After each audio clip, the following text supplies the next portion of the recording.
Break खवातीन और हज़रात, आप देख रहे हैं माइंड ना करना with the lovely Jugnu Kazim. वैसे Jugnu, I have a question for you. हम औरतें इस फील्ड में काफ़ी हरासमेंट फेस करती हैं, but I don't think I heard anything from you regarding this topic. ऐसा क्यों? ओह, ये एक ऐसा सवाल है जो मुझे ऑफ द रिकॉर्ड बड़ी दफा लोग पूछ चुके हैं कि आप कैसे बची रही हरासमेंट से। मैं बिल्कुल भी हरासमेंट से नहीं बची रही। मैं भी हरासा हुई। फर्क सिर्फ इतना है कि देखो, but you never spoken about it. But सब 70,000 लोग जब बात कर रहे हैं, लेकिन अगर 100 केसेस जेन्युइन आए तो उसमें से 3-4 लोगों ने अटेंशन के लिए भी किया। बिल्कुल बिल्कुल। अब जेन्युइन केसेस के ऊपर भी फिर सवाल उठा जब नकली केसेस आए।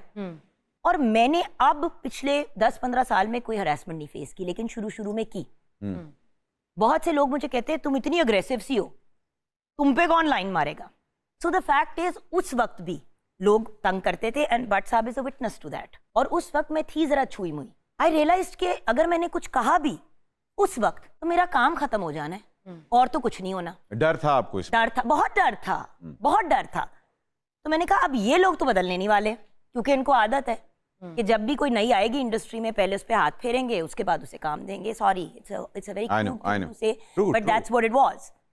उस स्टेज पे मुझे समझ आ गई कि अपने आप को इतना अग्रेसिव, इतना इन योर फेस कर दो कि अगला बंदा डर जाए, कि कोई पंगा लेते हुए 50 दफा सोचे कि ये 100 बंदे के सामने बोल देगी। वेरी गुड, बिल्कुल आपकी और आदत मेरी एक जैसी।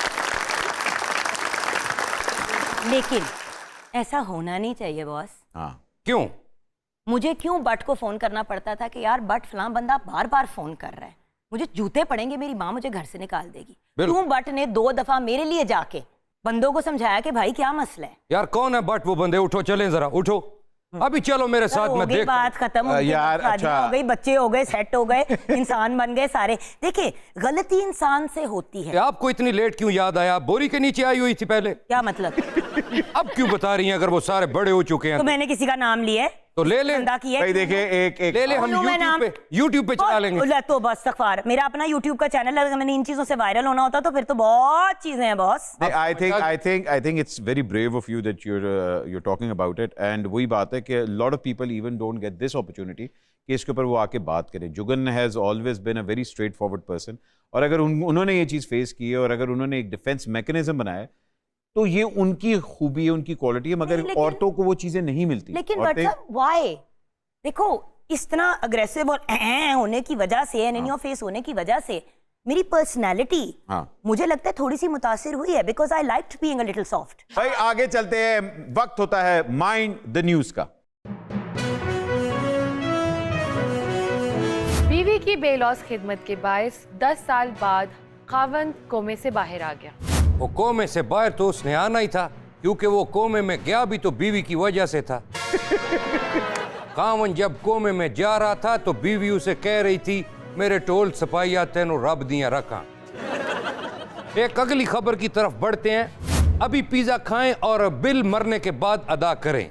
न्यूजीलैंड के एक रेस्टोरेंट ने दिलचस्प ऑफर कर दी।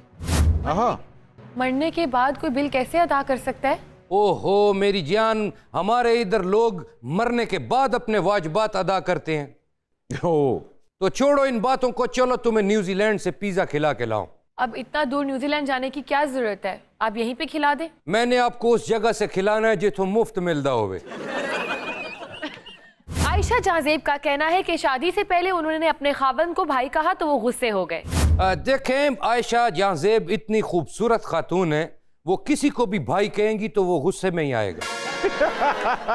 तो क्या आपको भाई कह दें? आयशा जहांजेब मुझे भाई कह दें तो चलेगा, लेकिन जुगन मुझे कभी भाई ना कहें। कह रहे हैं आप उनको भाई ना कहें। आप कह दें। हरासमेंट। अगली खबर की तरफ बढ़ते हैं। हानिया आमिर ने इंडियन अदाकारा से रिश्ता करवाने की मदद मांग ली।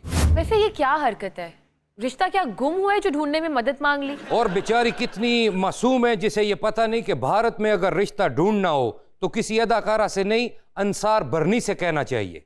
बहुत अच्छे, रिश्ता करवाना है, जेल में से कैद माहीगीर वापस नहीं लेना। शाबाश। खलील और रहमान कमर ने जहेज की लानत से बचने के लिए ज्यादा से ज्यादा लव मैरिजेस का मशवरा दिया।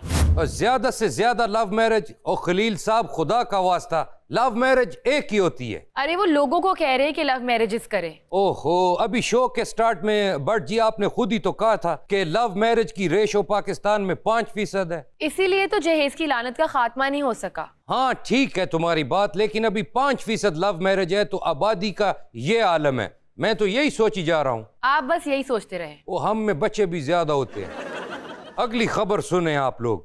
अदाकारा रेशम को लंगर बना के वीडियो अपलोड करना महंगा पड़ गई। वीडियो में जो गाड़ी खड़ी थी वो टैक्स की ना दहिंदा निकली तो एक्साइज वालों का ध्यान पड़ गया, सारा लंगर उन्हें वापस पै गया।